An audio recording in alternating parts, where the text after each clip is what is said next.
Irmãos, a paz do Senhor a todos. Vamos dar continuidade ao nosso estudo.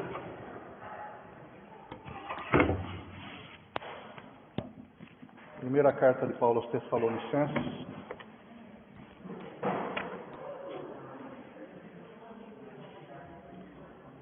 Está ficando empolgante esse estudo, né? Está se enquadrando aqui uma situação de profecia de Paulo, vocês estão percebendo, né? Como se Paulo estivesse tentando dar a partida. Naldo, ele está acionando o motor de arranque aos poucos, né? Cada porção, cada trecho do doutrinário ou incentivador de Paulo, ele vai dando um impulso como se estivesse tentando engatar uma profecia.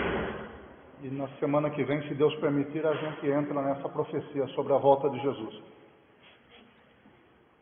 Na verdade, cada vez que ele fala que determinada coisa será assim a volta do Senhor, estejam prontos para a vinda do Senhor, ele já está de alguma maneira profetizando. Ele está falando da volta do Senhor, só que ele vai completar o quadro mais tarde.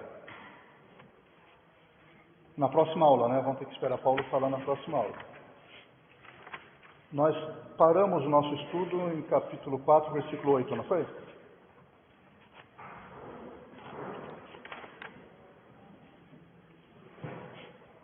Na semana passada, nós vimos uma parte das admoestações de Paulo em relação ao comportamento dos Tessalonicenses.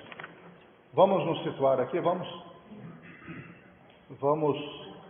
agora concentrar nossa atenção para a gente poder se situar. Por que isso? Porque o contexto do que está sendo estudado é importante. Não adianta querer estudar apenas aquele trecho bíblico sem saber o que está acontecendo ao redor. A gente se desloca e acaba não compreendendo adequadamente a palavra, o que está escrito, e pior ainda, ocorre até distorções por causa disso, né? Ontem eu tive uma conversa rápida com um testemunha de Jeová. Ele foi bater palma lá em casa para entregar um folheto, convidando para a celebração, que é a Santa Ceia anual deles. Aí deixei o homem falar, né? Ainda mais porque é mais velho que eu, deixei ele falar. Depois que ele falou, aí eu comecei a pensar alguns assuntos e trazer para a Bíblia, e mostrar para ele como eles distorcem a Bíblia e como tiram coisas de contexto. Aí, no final, eu pressionando o homem, ele saindo, indo embora e falando comigo, não vou discutir isso. Falei, olha, o senhor tem que alertar os seus colegas da sua igreja e o senhor tem que pensar nisso, que rejeitando o senhorio de Jesus Cristo, vocês estão se condenando, estão perdendo a salvação. E o homem querendo ir embora. Falei, pense nisso, porque é a sua salvação que está em jogo. E não são só eles, não.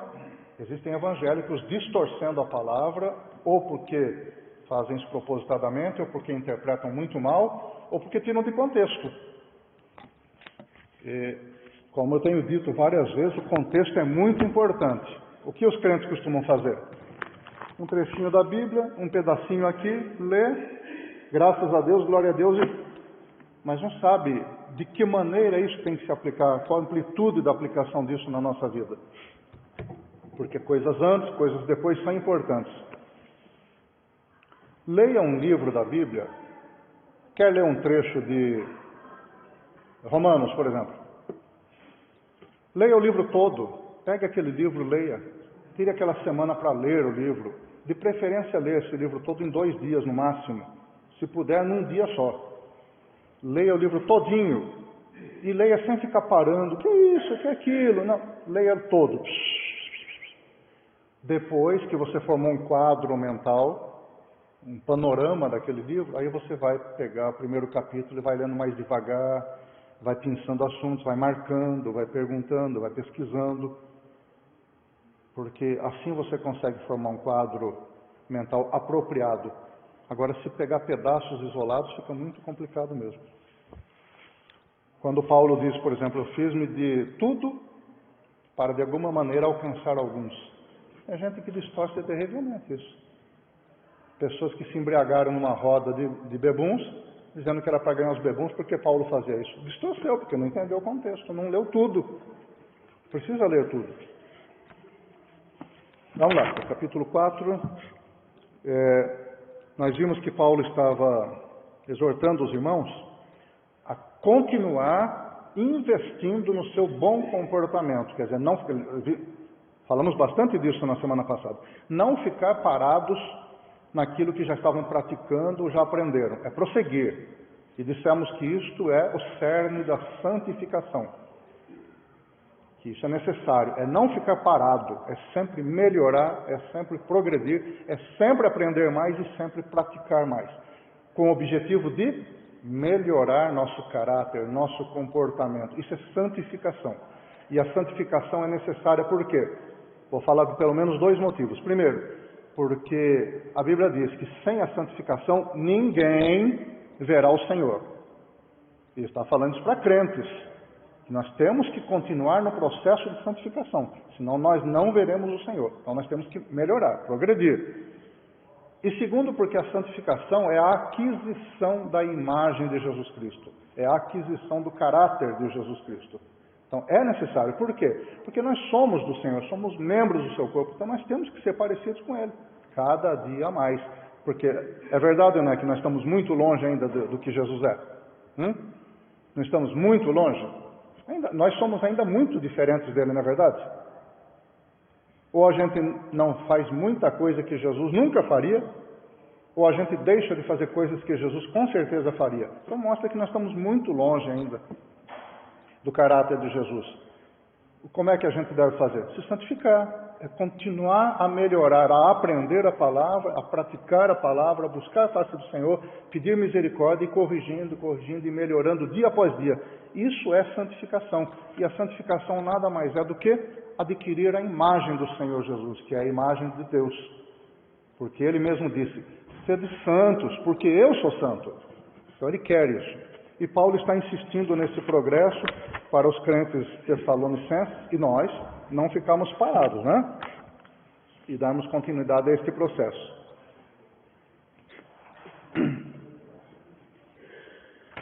Vamos lá para o versículo 9, né? Voltando um pouquinho, versículo 8 diz que quem rejeita estas coisas não rejeita o homem, mas rejeita Deus que dá o Espírito Santo. Isso significa o quê, com base naquilo que eu falei? Que tudo que nós devemos fazer é concordar com Deus e fazer a nossa parte em praticar. E não rejeitar, porque quem rejeita está rejeitando Deus. E ele diz, porque Deus é aquele que dá o Espírito Santo. O que significa isso para nós à vista do comentário sobre a santificação? De que nós não conseguimos fazer isso, mas o Espírito Santo que veio habitar dentro de nós é a que faz com que nós consigamos. É Ele quem nos dá força, poder. Os pentecostais costumam muito falar, eu digo isso porque sou pentecostal e me congreguei em igreja pentecostal durante mais de 20 anos. Os pentecostais tendem a acreditar que a aquisição do poder de Deus, do Espírito Santo, é um poder para se pronunciar com dons espirituais, para fazer obra, para fazer grandes coisas. Isso é uma parte, mas na verdade é uma pequena parte. A maior parte da obra do Espírito Santo na vida do crente, dando poder para o crente, é poder para vencer o pecado e poder para fazer a coisa certa, que são duas coisas que nós não conseguimos fazer sozinhos. Poder para vencer o pecado e poder para fazer o que é correto. Essa é a obra mais importante e mais maravilhosa do Espírito Santo na nossa vida. Por quê? Porque isso é a nossa transformação, é a nossa santificação. Portanto, temos que ouvir o que Paulo diz. Quem rejeita estas coisas não está rejeitando a palavra de um homem, está rejeitando a palavra de Deus, que dá o Espírito Santo para nós conseguirmos fazer o que é necessário. Versículo 9. Paulo continuando. Quanto, porém, ao amor fraternal, amor entre irmãos, não necessitais de que se vos escreva, visto que vós mesmos sois instruídos por Deus a vos amardes uns aos outros. Porque certamente já o fazeis com todos os irmãos que estão por toda a Macedônia. Exortamo-vos, porém, irmãos, que ainda nisto abundeis cada vez mais, e procureis viver quietos, tratar dos vossos próprios negócios e trabalhar com vossas próprias mãos, como já vos mandamos, a fim de que andeis dignamente para com os que estão de fora e não tenhais necessidade de coisa alguma. Esse coisa alguma também pode ser traduzido por ninguém. Que não tenhais necessidade de ninguém. Nós vamos entender o porquê depois pode ser traduzido das duas maneiras. Vamos voltar lá para o versículo 9. Depois de Paulo apresentar aquelas exortações sobre comportamento, inclusive ele falou até do amor, ele volta a falar do amor fraternal, o amor entre irmãos. Antes ele falou de um amor mais amplo, né? Ele falou, vocês devem abundar no amor entre vocês e para com todos. Lembra que nós falamos isso? Então, o amor entre nós, mas um amor extensivo também à sociedade. Por que isso? Porque se nós restringirmos o amor dentro da nossa fraternidade, dentro da nossa congregação, nós nunca vamos olhar para as pessoas do mundo, as pessoas sem Cristo, como pessoas que estão tremendamente necessitadas de Jesus Cristo e que a única ponte entre eles e o Senhor Jesus Cristo somos nós. Se nós não amarmos estas pessoas, nós não vamos perceber que somos nós que temos que nos colocar no abismo entre o incrédulo e Jesus Cristo. Isto é, quando nós estamos deixando a obra do Senhor de evangelizar, de influenciar as pessoas, de ganhar, de manter relacionamentos íntegros, santos e que abordem o assunto da salvação, nós estamos tirando dessas pessoas a oportunidade que nós temos de conduzi-las através da ponte que nós somos até o Senhor Jesus. Isso é trágico, né? Imagine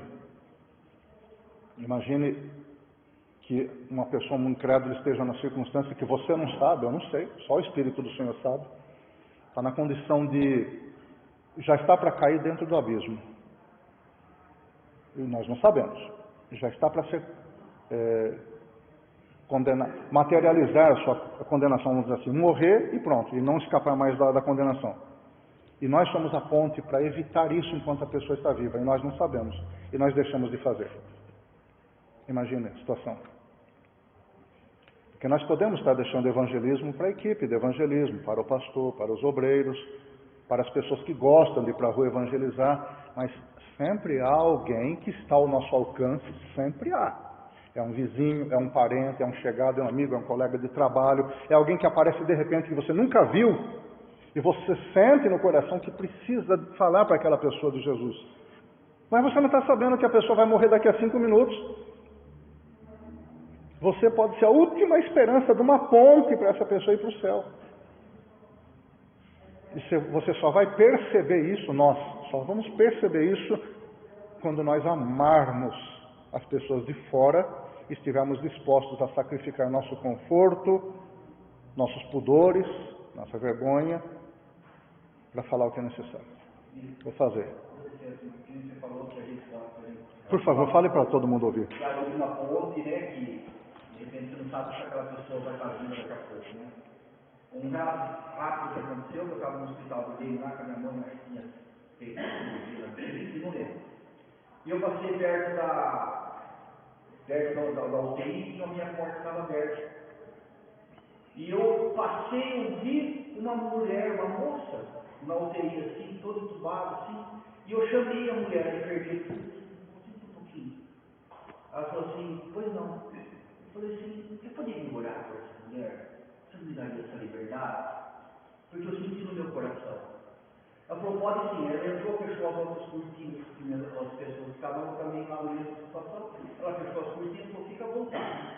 E eu catei na mão dela e orei. Pedi para Deus dar proteção para ela, que Deus possa fazer o melhor para ela, independente se ela vai ficar nessa situação ou Deus recolher ela. E falei as palavras, que Deus possa estar recebendo ela em Cristo, não sei o que. Falei para a mulher, muito obrigado. No outro dia eu passei, eu vi que ela não estava mais. E eu perguntei para a enfermeira, aquela mulher que estava aqui ontem, não sei o que, ela saiu ao tempo, não, infelizmente ela não teve morte, enfim. Então é essa daí, tá vendo? É uma oportunidade, por mais que a pessoa está totalmente fora até está ali apagada, mas o subconsciente pode ser que ela... Quem sabe de alguma maneira ela pode ter ouvido Exatamente. isso, E eu senti isso no meu coração, entendeu? ou pode não ter ouvido por aqui, mas o Espírito Santo levava as palavras ao coração dela e ela se entregou para Jesus à beira da morte. Então, é isso aqui que você está falando. É uma oportunidade que você não sabe o dia da manhã. Então, a gente não pode perder. Mas como é que a gente vai fazer isso? Dando ouvido à voz do Espírito Santo que mora dentro de cada um de nós. Mora, ele veio morar quando nós aceitamos Jesus. Dando ouvido à voz do Espírito Santo e tendo amor pelas pessoas. Porque você pode falar assim, mas eu preciso amar a pessoa para evangelizar, inclusive aquela carniça que me atormenta todos os dias. Mas carniças que atormentavam todos os dias éramos nós. Atormentávamos Deus todos os dias. Lembra que eu falei a semana passada que Deus disse, através de Isaías, todos os dias eu estendi minhas mãos a um povo rebelde e contradizente. Nós éramos essas carniças atormentando Deus com nossa incredulidade, maldade e desobediência todos os dias. E o que ele fez? Mandou um raio, destruiu, matou todo mundo, virou as costas? Não, ele enviou o seu Filho, porque ele nos amou.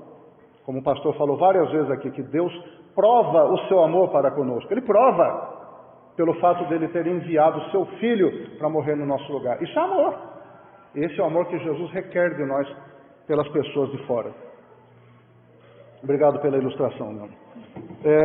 Então, quanto ao amor fraternal, Paulo diz, não necessitais que vos escreva, visto que vós mesmos sois instruídos por Deus a vos amardes uns aos outros. Então, o que Paulo está dizendo é que, não é meramente um elogio, o que ele está dizendo é, o Senhor está providenciando para que vocês saibam, de alguma maneira, que vocês têm que se amar.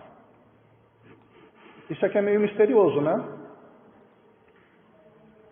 Isso aqui é acima das leis naturais.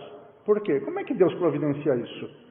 De alguma maneira está providenciando. Ou alguém é levantado no meio do povo, e Deus fala através de profecia, ou alguém é levantado por Deus para ensinar a palavra, ou simplesmente através das coisas que estão pelo mundo afora, como Romanos capítulo 1 diz. A própria natureza, a própria criação de Deus testifica de Deus, da sua glória, do seu poder.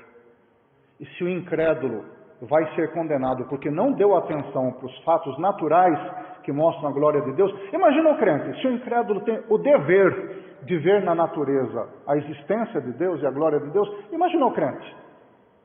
Muito mais nós, ao admirarmos a natureza, a evolução das nuvens, toneladas, milhares de toneladas de água aqui em cima da gente, em forma de nuvem, e não desaba, não sufoca a gente, o movimento dos vermes na terra, a evolução da saúde, o corpo humano, uma máquina maravilhosa, as plantas que crescem, como Deus nos fornece alimento através do solo.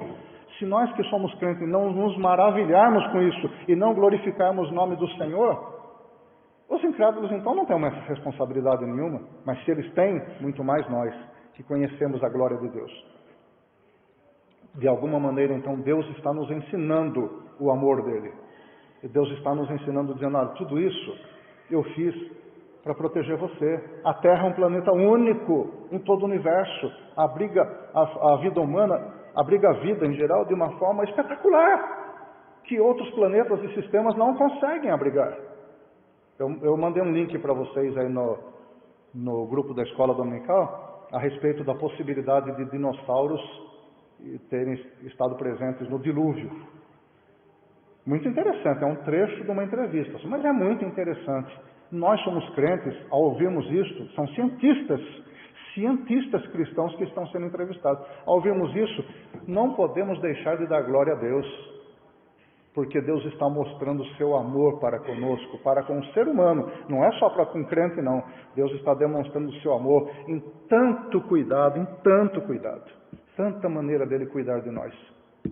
Então Deus está mostrando o seu amor, e como ele diz, sejam santos, porque eu sou santo, ele quer dizer, amem o seu semelhante como eu amei você quando você era incrédulo.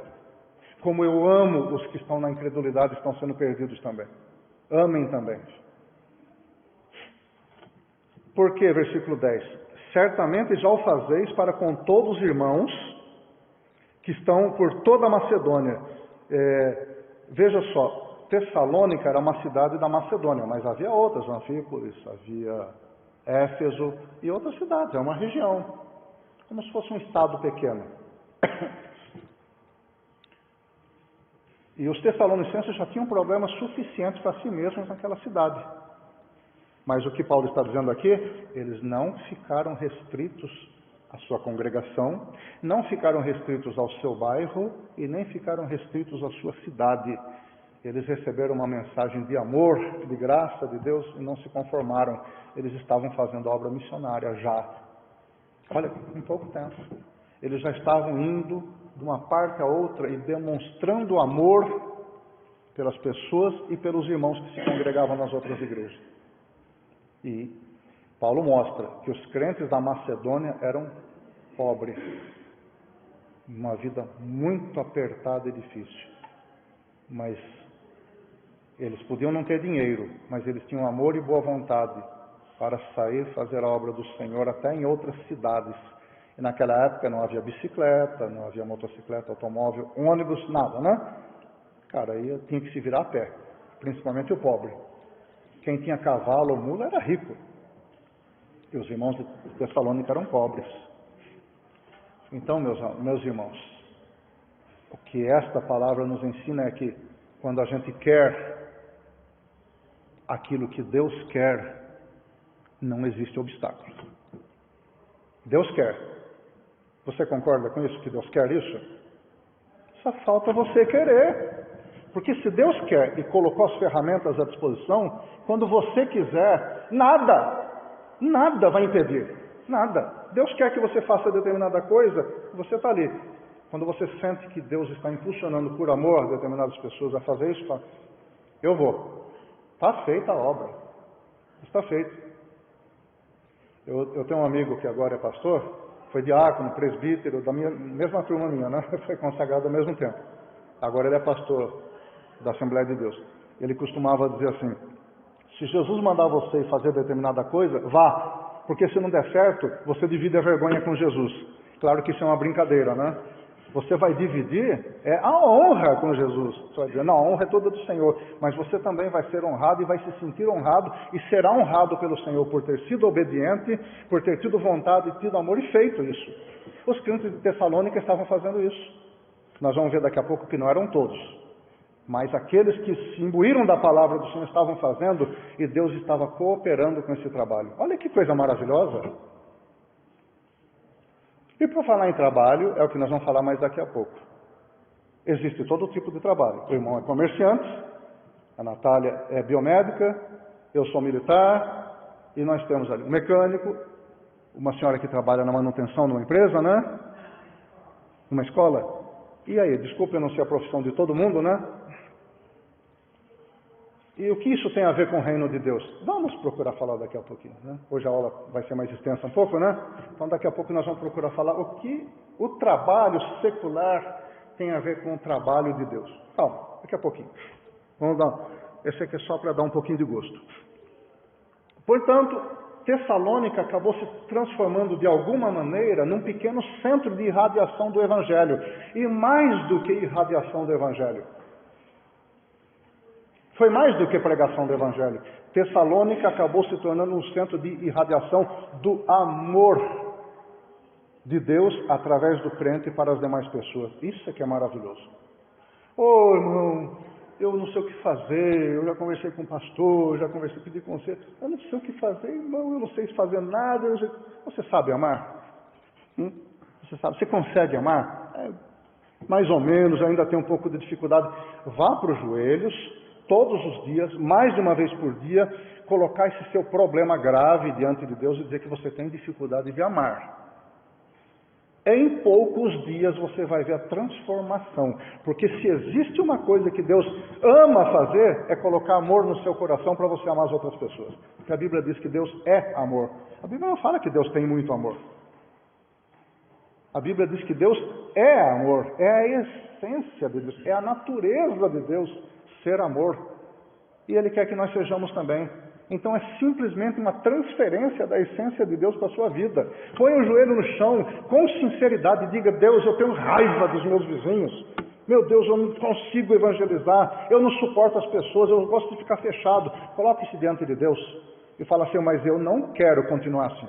Eu não quero, eu quero cumprir a tua palavra, eu quero amar as pessoas, eu preciso amar. E mais do que eu preciso amar, as pessoas precisam ser amadas por mim. Coloque isso diante de Deus com sinceridade em oração. Não tenha medo de falar que você não gosta, você não é assim, você tem bronca de tais pessoas. Não tenha medo. Derrame isso diante de Deus. Derrame. E deixa Deus preencher depois com o amor dele. Você vai ver como isso muda. Não tenha medo. Por que eu estou dizendo não tenha medo de fazer isso? Porque tem pessoas que, puxa vida, mas isso vai mudar a minha vida e eu vou ser desse jeito depois. Eu vou começar a me aproximar das outras pessoas. Não pode ter medo disso. Tem que ter alegria disso. Eu também gosto de trabalhar sozinho. Houve uma época da minha vida em que eu não era cristão, eu simplesmente não recebia alguns amigos em casa. Amigos de longa data. Eu ficava trabalhando e o cara falando, eu ali mexendo com isso, não dava atenção. Mas Jesus precisa e quer mudar a vida das pessoas. Não tenho vergonha de dizer. É preciso que nós nos submetamos a uma transformação, principalmente no ato de amar. Bom, então Tessalônica se tornou um centro regional, mini centro, vamos dizer assim, de irradiação do Evangelho, porém principalmente do amor. Porque Evangelho sem amor, não vale nada. Porque pregar o Evangelho, até espírita pode pregar, até um ateu pode pregar o Evangelho. Mas pregar o Evangelho com amor pela pessoa que está se perdendo e se doar para que aquela pessoa alcance Jesus e você seja uma ponte entre essa pessoa e Jesus, isso é só para o Filho de Deus. Porque a Bíblia diz que os anjos quiseram fazer isso e Deus não permitiu. Isso é exclusividade sua e minha. Só o servo de Deus, só o Filho e a Filha de Deus têm permissão e poder para fazer isso. Só nós. É maravilhoso ou não é isso? Talvez a gente não compreenda na sua profundidade e intensidade o que Deus quis com isso. Por que não os anjos, que são tão inteligentes, têm poder? Por que não os anjos? Por que não qualquer pessoa? Talvez a gente não consiga compreender agora, mas quem sabe quando a gente chegar ao céu e olhar a Deus face a face, a gente passa a entender imediatamente isso.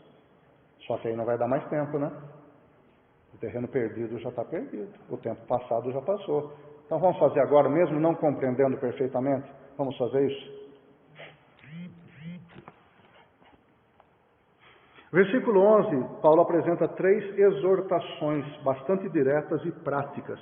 Vamos lá. Primeira, procureis, ele está dizendo que o que ele deseja. Exortamos-vos a, primeiro, que procureis viver quietos. Segundo, tratar dos vossos próprios negócios. E terceiro, trabalhar com as vossas próprias mãos. Interessante, ele diz, como já mandamos. Ele já tinha falado isso. Ele está exortando aqui. Ele não está elogiando o pessoal por fazer isso. Ele disse, eu já falei isso quando eu passei por aí. Paulo não tinha voltado lá. Passou uma vez por lá, lembra? Depois saiu corrido. Aí depois mandou Timóteo para ir lá para continuar a ensinar e ver o que estava acontecendo. Timóteo voltou dizendo para Paulo, a igreja está assim, uma bênção, eles têm muito amor no coração, mas precisam progredir. Mas eles são uma bênção. Mas tem uns negocinhos ali. Tem um pessoalzinho ali que...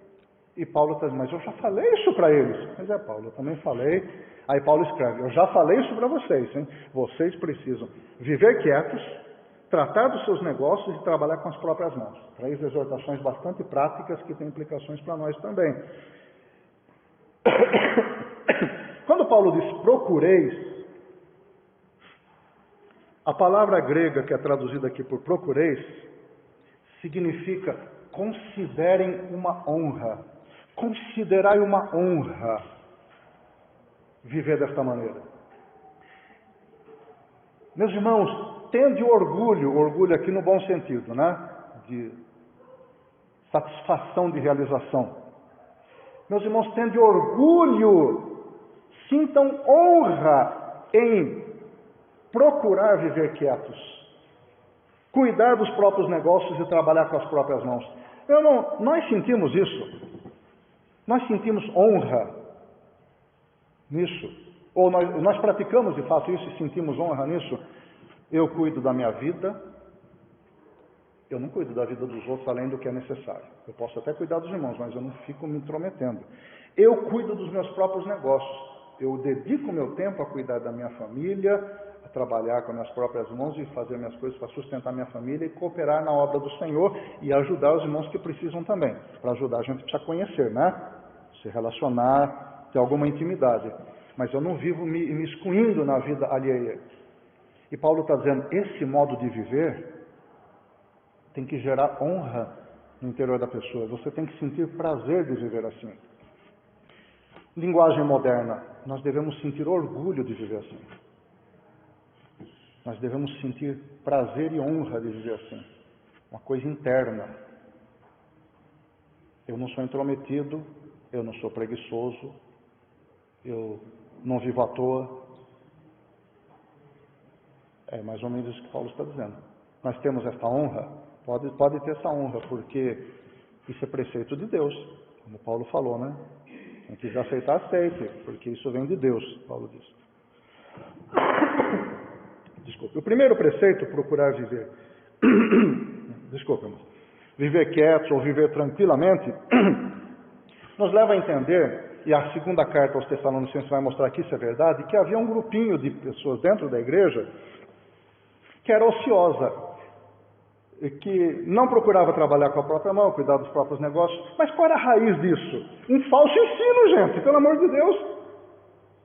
Alguém ensinou uma coisa errada na igreja que transtornou o comportamento dos crentes. Vão falar, sim, mas isso é preceito doutrinário. Como é que mudou o comportamento dos crentes? Sabe o que foi ensinado de doutrinário que mudou os crentes? Mudou alguns crentes?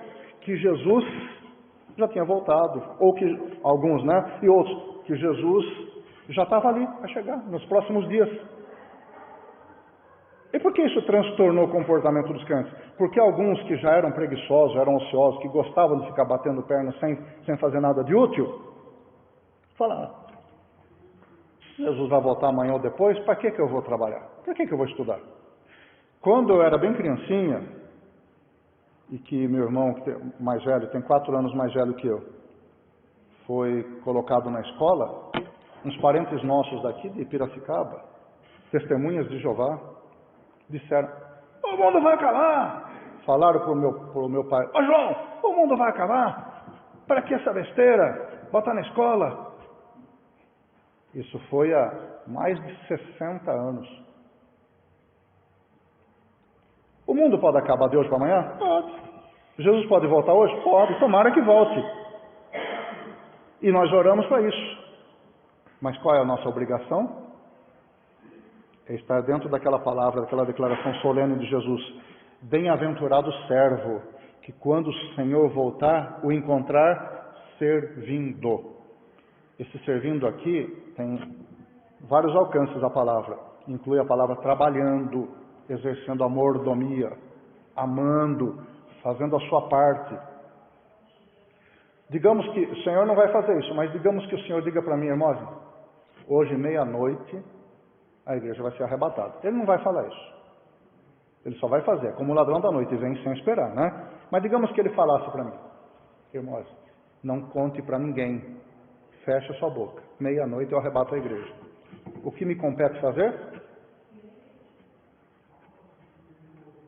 O que eu vou fazer? Eu posso ficar de agora até meia-noite de joelhos, clamando a Deus, cantando, louvando e lendo a palavra, fazendo uma consagração pessoal. Posso.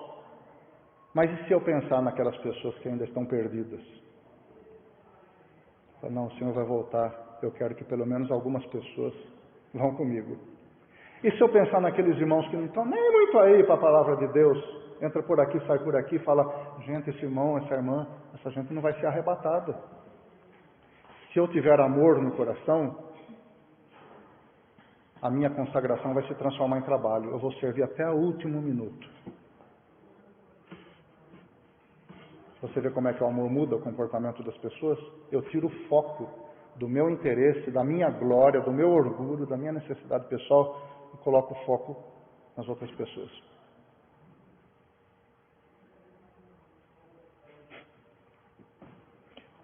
Então veja aqui uma doutrina, né? Poxa, mas é só uma doutrina, não parece besteirinha? Eu falar para os meus irmãos, pode ficar preparado porque Jesus volta de hoje para amanhã. se não voltar, se no máximo até o fim da semana que vem. Os irmãos podem receber isso apenas como uma expressão doutrinária ou uma mera profecia. Mas isso tem poder de transformar. Uma doutrina errada transforma o comportamento das pessoas. E aqueles que já eram preguiçosos falam, mas agora que nós estamos de bem mesmo, tá? Começaram a depender dos irmãos da igreja, você vai ver na segunda carta depois. Começaram a viver no bem bom. Outros tinham que trabalhar para sustentar esses irmãos. E imagina esses irmãos, e os que tinham família ainda? Que tinham cônjuges, tinham filhos, tinham uma mãe doente. Naquela época não existia previdência social, aposentadoria. Alguém tinha que trabalhar para outras pessoas comerem, porque senão passava fome mesmo. Aí a igreja via aquela família passando necessidade e fazia o quê? Uma igreja pobre. Ô irmão, está aqui, para você comprar comida. Olha, está aqui, eu vou dividir meu pacotinho de trigo com você, porque está passando aperto. É justo isso, irmãos? E Paulo está dizendo, ele diz lá na segunda carta, aquele que não trabalha, não coma também.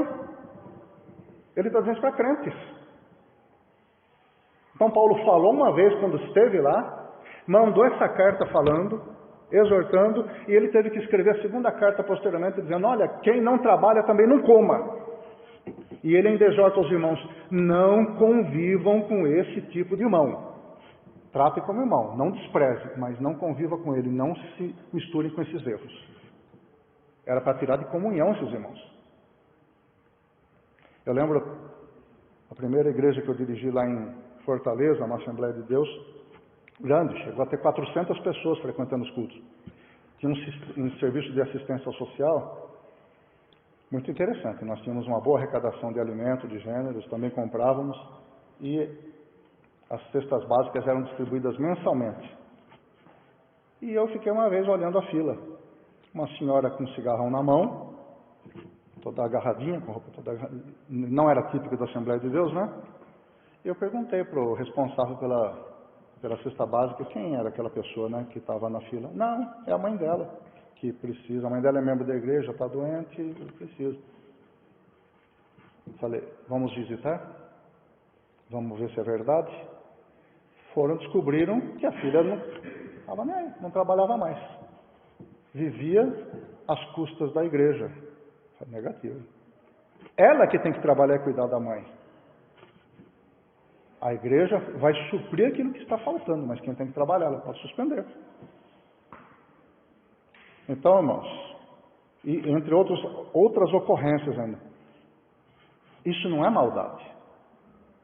Se Paulo está dizendo assim que o crente que não trabalha também não coma, quem tem que trabalhar, imagina o incrédulo que está pendurado na igreja. A igreja tem que ser séria, porque fazia anos que essa situação estava se arrastando, e me pergunta se aquelas pessoas se converteram ao Senhor Jesus. Só iam para a igreja naquele dia, que não era horário de culto, era horário de distribuição da cesta básica, e só iam lá, ainda fumando na fila, para pegar a cesta básica. Então a igreja não pode passar de otária do mundo, a igreja não pode ser a tonta do mundo. Os crentes, a gente tem que saber da situação. Se você quer ser gentil com uma pessoa, quer ajudar uma pessoa, mesmo sabendo que a pessoa não merece, mesmo que a pessoa é preguiçosa, tudo bem, é problema seu.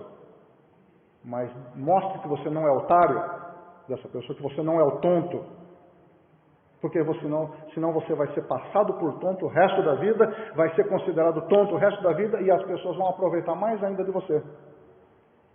E se isso acontece com crentes, como Paulo está dizendo, eu já conheci crente assim também, viu? Eu estou falando aqui do incrédulo pendurado numa crente na igreja, mas eu já conheci crente assim, que parou de trabalhar porque ia viver da obra de Deus. Aí ficou dando dificuldades para a igreja. E Paulo diz aqui, mais adiante, fala isso em outras cartas, dizendo, não, vocês são testemunhas, que eu trabalhei dia e noite com minhas próprias mãos, para não ser pesado para nenhum de vocês, mesmo que eu tenha o direito, porque eu tenho o direito bíblico de ser sustentado pela igreja. Mas Paulo quis dar o exemplo, porque havia preguiçosos no meio da igreja e ele não queria servir de mau exemplo. Senão alguém ia dizer, tá, Paulo depende da gente, por que eu não posso depender também? Gente, nós temos que ter discernimento, nós temos que ser espertos. Parar de ficar assim só, como se estivesse meio alombrado no culto, só cantando, dando glória, ouvindo a pregação. acaba, vai embora para casa e tudo terminou, toda a vida religiosa terminou. Não terminou, isso aqui é só um pedacinho da vida religiosa. Nós temos que ter discernimento, temos que conhecer os irmãos, tanto para fazer o bem, ajudando positivamente com coisas, com conselhos, quanto para fazer o bem negativamente, tirando benefícios da pessoa.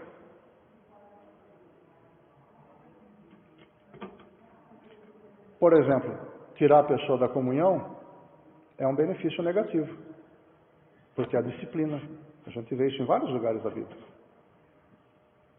Eu nunca vi aqui na igreja, na segunda igreja batista, um crente sendo disciplinado. Não sei, talvez ocorra de modo particular.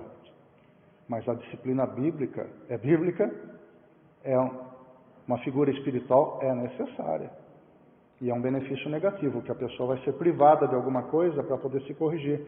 É lugar que Paulo fala assim, entregue esse indivíduo para Satanás, que é para acabar com o corpo dele, para ver se o espírito dele é salvo. Olha, que disciplina terrível. E a gente, muitas vezes, negligencia isso. Ai, tadinho, não, deixa ele ali. Ai, vamos fazer isso, vamos orar por ele. Gente, o meu filho tem hora que precisa de uma chinelada. É o meu filho que eu amo, por quem estou entregando a minha vida para ele crescer como homem de Deus. Tem hora que ele precisa de uma chinelada.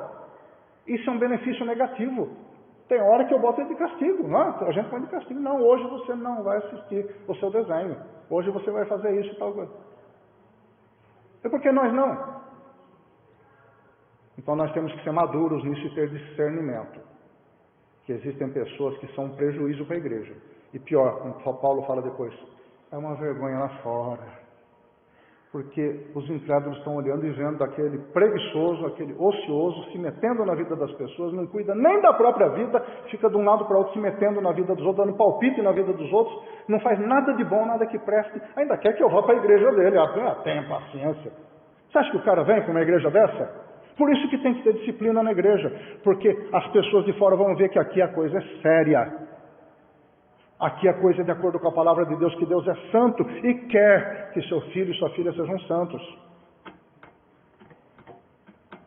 Vamos lá para a gente poder falar do trabalho ainda, né? A gente já está falando de forma negativa do trabalho, mas temos que falar ainda de forma positiva.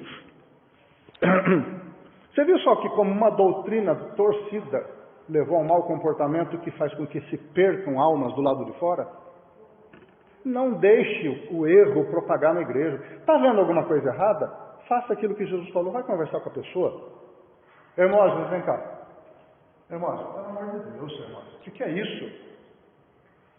Você está se comportando assim. Você dá aula para a gente e está fazendo isso. Vamos tratar disso. Vamos orar juntos. Vamos ver.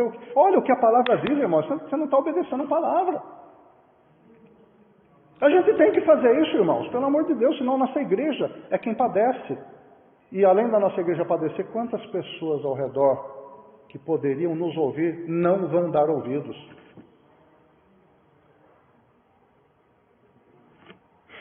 Isso é amor?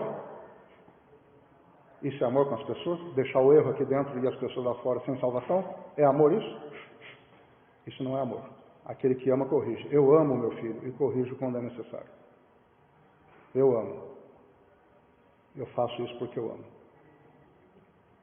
Quando você for ler Hebreus, nós já estudamos aqui, mas quando você for estudar de novo, você vai ver que Deus repreende e castiga aqueles a quem Ele ama. Porque sois filhos e não bastardos, diz a Bíblia.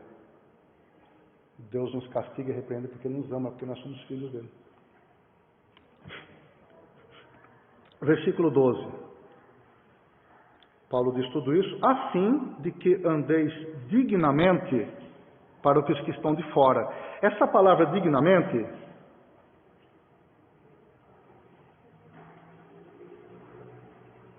euskemônos,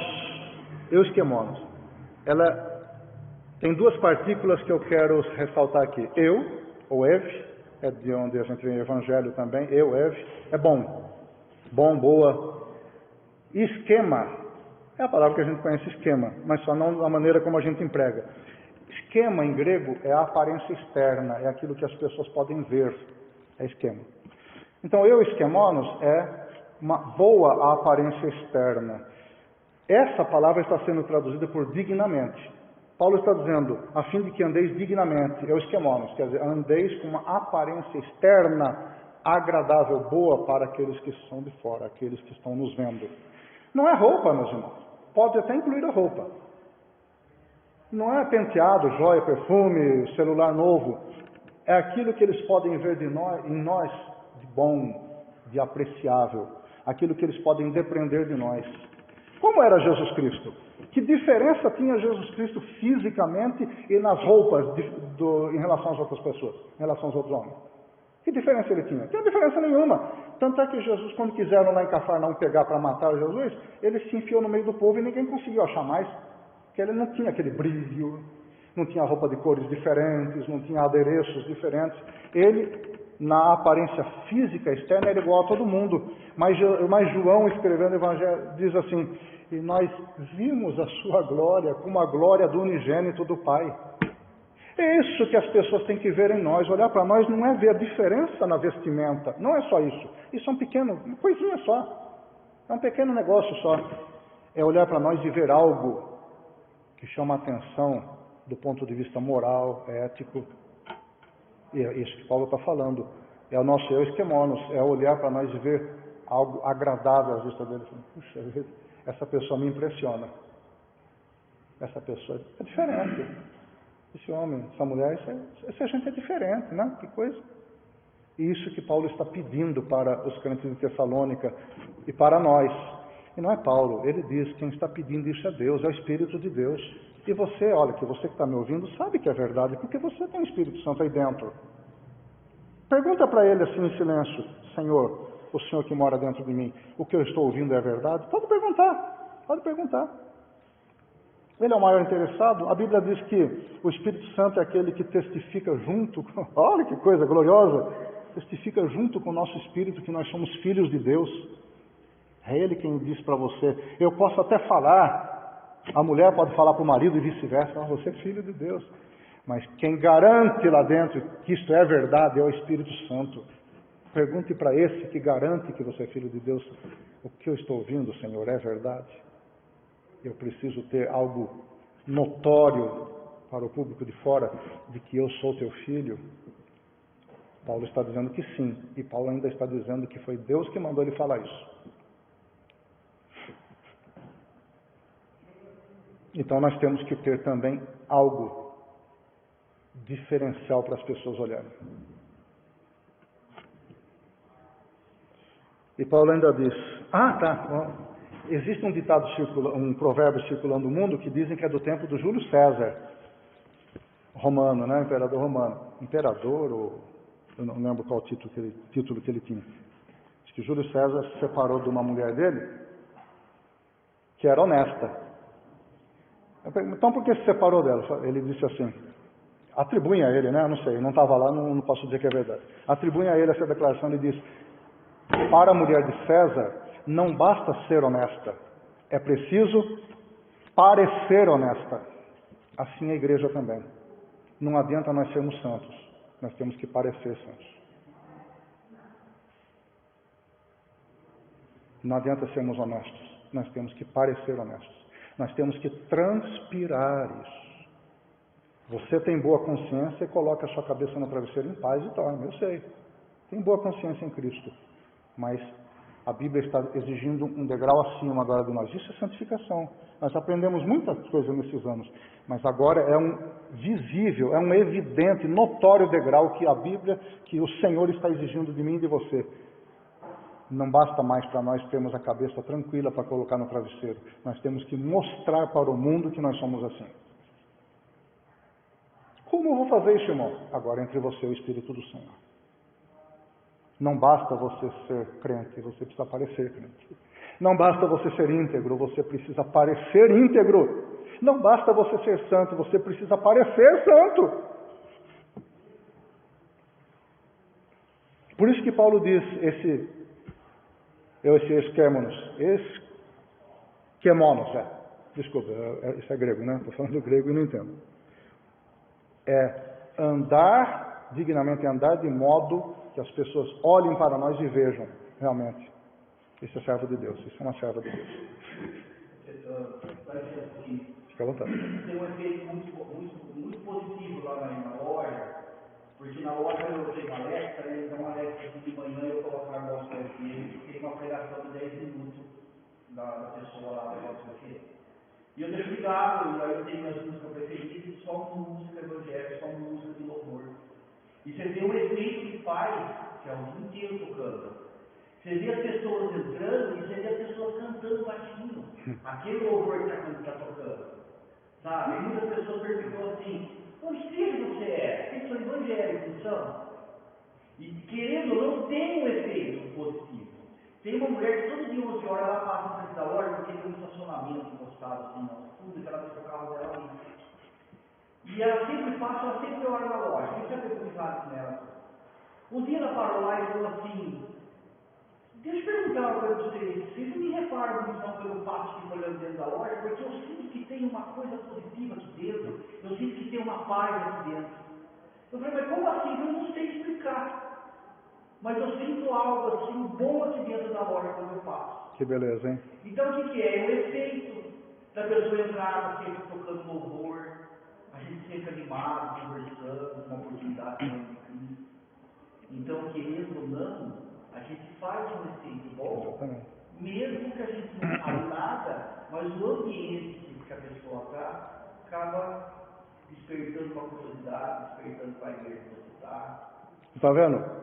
Na prática é isso, né? Simples, né? Que a gente nem acaba percebendo naturalmente as pessoas, você vê as pessoas cantando, influencia, né? Cantando louvor ali, você fala, eu adoro esse louvor, que lindo, você percebe que você está fazendo nada. Sem pregar. Sem pregar. Porque, vejam só, não basta ser cristão, é preciso parecer cristão. É preciso ser visto como cristão. E terminando esse versículo 12, Paulo diz que devemos andar dignamente para os que estão de fora e não tenhais necessidade de coisa alguma. Alguma tradução que diz não tenhais necessidade de ninguém, porque as duas traduções são possíveis. Por quê? Porque essa aqui é uma expressão de gênero neutro em grego. Nós, em português, temos o masculino e feminino, né? O grego tem o masculino, o feminino e o neutro. Essa expressão aqui é neutra.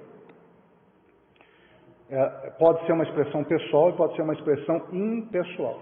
Pode ser traduzida das duas maneiras. Então, quando Paulo diz, não tenhais necessidade de nada, essa seria uma tradução mais próxima do literal. De nada, pode ser nada ou ninguém. Aqui foi por coisa alguma, existe tradução que diz não tenhas necessidade de pessoa alguma ou de nenhuma coisa dessas pessoas. Mas a verdade é que pode ser qualquer uma dessas coisas. O que ele quer dizer com isso? Eu acredito que ele pretendeu dizer não ter necessidade de pessoas, porque necessidade de alguma coisa nós sempre temos, mas fica no nosso âmbito. Se alguém está passando, algum dos irmãos, irmãs, está passando grande privação, fica no nosso âmbito, porque é vergonhoso para a igreja ter que socorrer os irmãos com a ajuda de incrédulos ou de outras religiões. Do governo pode até ser, porque a gente paga imposto para isso mesmo, certo? Não é vergonhoso ser socorrido pelo governo, porque nós pagamos imposto, nós temos o direito. Não pagamos imposto para os outros, pagamos para nós todos, para toda a nação. Mas ter necessidade de pessoa de fora da igreja, quando a igreja pode suprir, é vergonhoso. Então, quando Paulo coloca no contexto de estar sendo visto pelas pessoas de fora, eu acredito que ele quer dizer, para que você não tenha necessidade dessas pessoas. Resolva seus problemas, trabalhe com suas mãos, faça esforço, se dedique. Paulo mostrou que é possível, ele trabalhava e evangelizava, gente, ele visitava, ele constituiu uma igreja, trabalhando, fabricando tendas, de dia e de noite, ele disse. E ele tinha tempo para jejuar, para orar muito intensamente, para preparar o sermão, para pregar para as pessoas, para visitar as pessoas, para doutrinar pessoas. E não era uma igreja que se reunia assim como aqui, não. Era uma igreja dispersa dentro de Tessalônica, que com o tempo foi se juntando. Não havia templos. Então Paulo demonstrou que era possível. E ele só viajava a pé. Eu vou dizer que ele não estava cansado, que já não tinha apanhado muito, com as costas todas machucadas. Ele tinha tempo e tinha vontade. Então é possível. Agora, quando não é possível, para algumas pessoas pode não ser. Nós temos que entender isso. E essas pessoas têm que fazer tudo que estiver ao seu alcance para ser possível. Mas quando não é possível, ou quando a pessoa não consegue prover o suficiente para si, para a sua família, a família dessa pessoa, da igreja, é a igreja, somos nós. Agora, depender de alguém de fora, de um incrédulo, a hora que cair no ouvido dessa pessoa que o necessitado está sendo ajudado por essa pessoa, e esse necessitado é crente, membro da Segunda Igreja Batista, isso vai ser que nem um rastilho de pólvora. Porque o inimigo vai usar isso contra nós. Vai usar.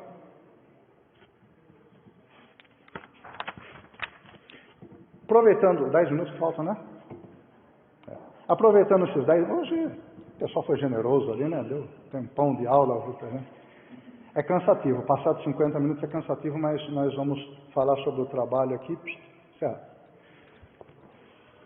Alguns pensadores evangélicos, como Franz Schaeffer e outros, Darrell Miller, dizem que a igreja evangélica vive uma dicotomia semelhante à do gnosticismo.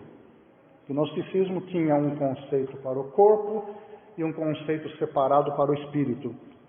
Corpo é uma coisa, espírito é outra, não se mistura, vamos santificar o espírito, mas o corpo a gente pode arrebentar, botar na perversão.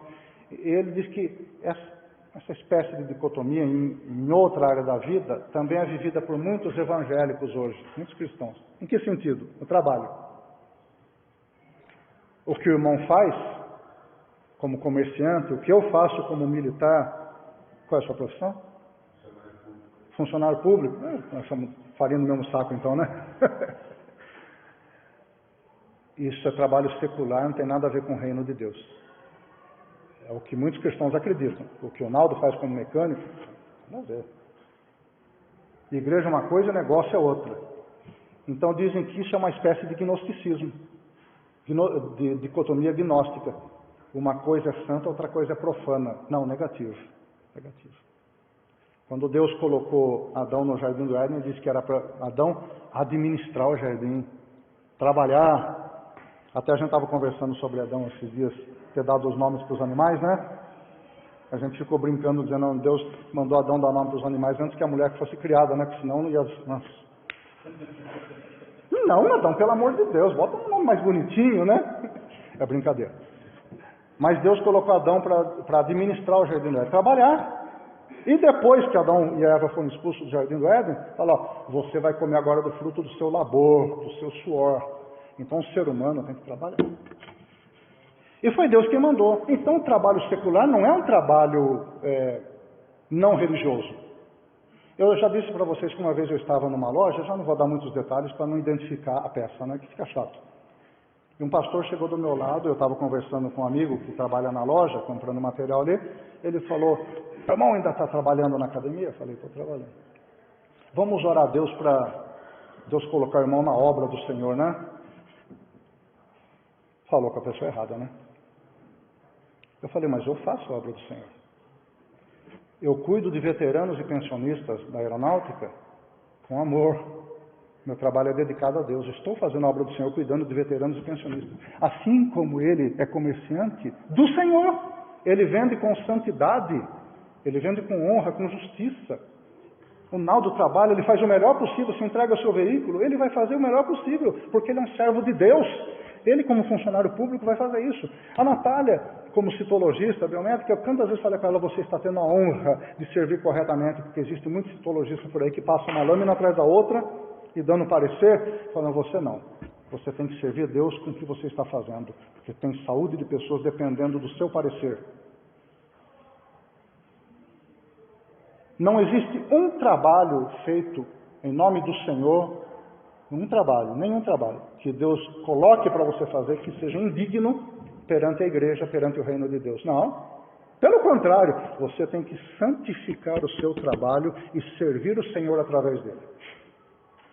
Pois não. O serviço do nosso trabalho, a gente tem que tomar muito cuidado, porque é um pequeno, né? E a gente às vezes fala para a criança, não vai ter trabalho. Mas eu falei, não tem comigo. Levamos uma parte da escola da mulher. Porque a mamãe tem que pagar a conta, porque a mamãe tem que pagar a escola, porque a mamãe tem que saber que toda essa culpa do nosso trabalho e fica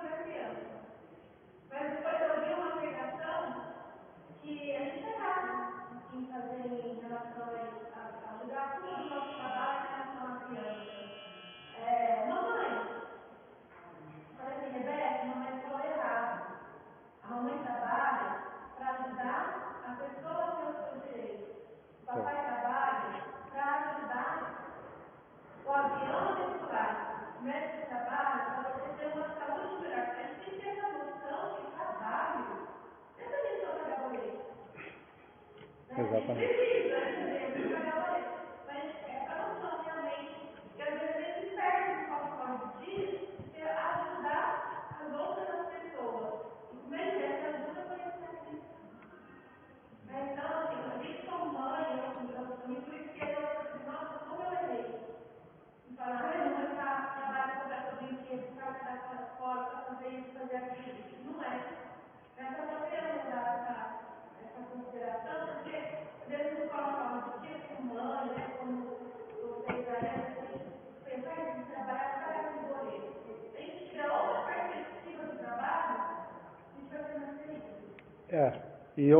E pior que o ensino anterior que você dava, a justificativa anterior, pode fazer a criança ter aversão do trabalho.